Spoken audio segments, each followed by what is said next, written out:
കൂട്ടുകാരെ, ഒരു റെനോവേഷൻ സൈറ്റാണിത്. നമ്മൾ ഇതിനു മുമ്പ് പരിചയപ്പെടുത്തിയിട്ടുള്ളതാണ്.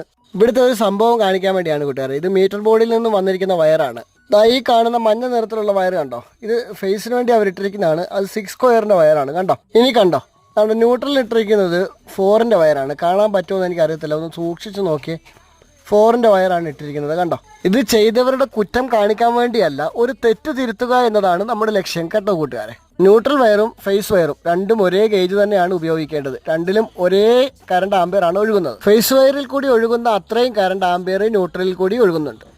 എസിക്കൊക്കെ ഫേസിന്റെ വയർ 4ന്റെ ഇട്ടിട്ട് 2.5ന്റെ വയർ ന്യൂട്രൽ ഇടുന്ന കാണാറുണ്ട്. ചില ആൾക്കാർ 2.5ന്റെ ഫേസ് ഇട്ടിട്ട് 1.5ന്റെ ന്യൂട്രൽ ഇടാറുണ്ട്. എന്തിനു വേണ്ടിയാണ് ന്യൂട്രൽ വയറിന്റെ ഗേജ് കുറയ്ക്കുന്നതെന്ന ഒരു പിടുത്തവും കിട്ടുന്നില്ല കൂട്ടുകാരെ. സിംഗിൾ ഫേസിൽ ഫേസ് വയർ ഏതാണോ ഇടുന്നത് അത് തന്നെ ന്യൂട്രൽ വയർ ഇടണം.